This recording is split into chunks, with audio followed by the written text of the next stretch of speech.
watchdog satellite called Methane Sat is now circling the globe, tracking our methane production. And as climate activists increasingly target agriculture and agriculture-related emissions, could farmers be at risk?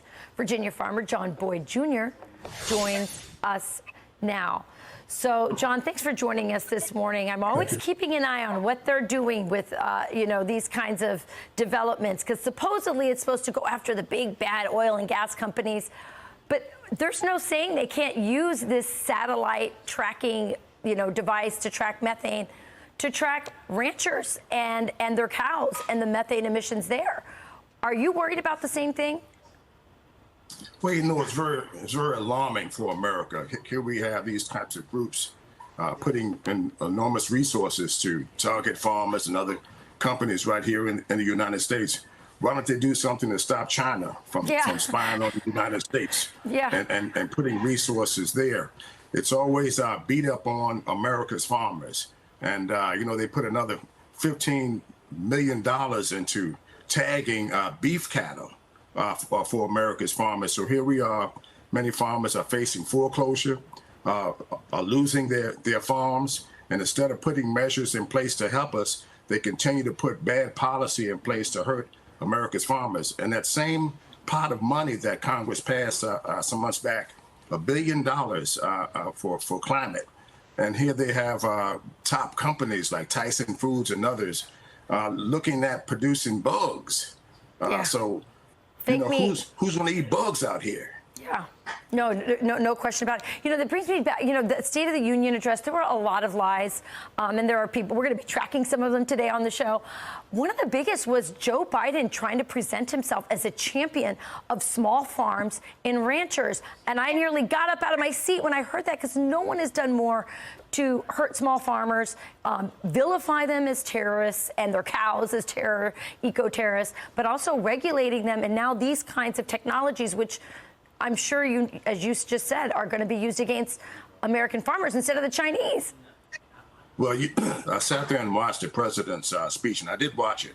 And I waited for him to say he was going to provide the $5 billion in debt relief that he promised our members. I waited for him to say he was going to stop farm foreclosures in his country. I waited for him to address the issue with the lowest cattle numbers in history since 1951.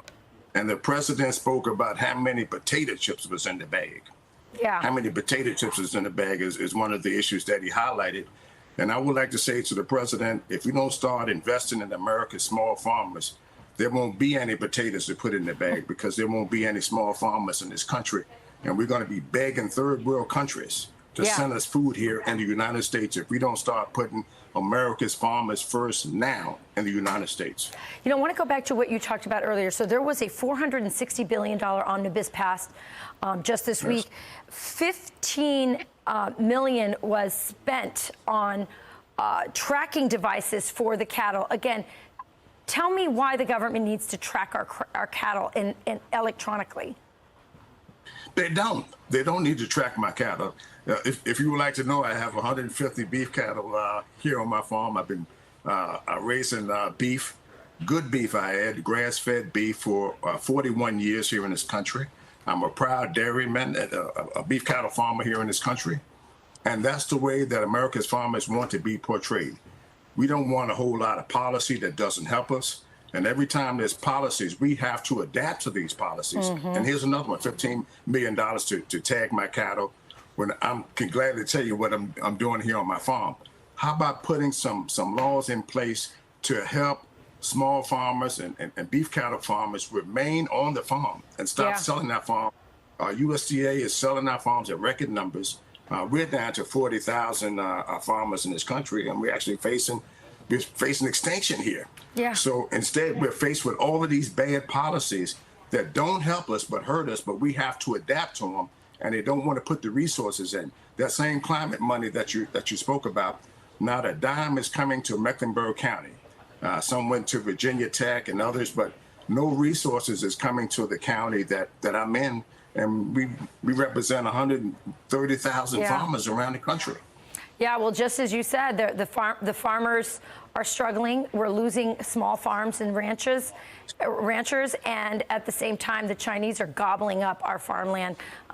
Such a misguided set of priorities in our government. It's thanks for joining us, John, and for always shining a light on this problem. It's an American way of life. It's an American.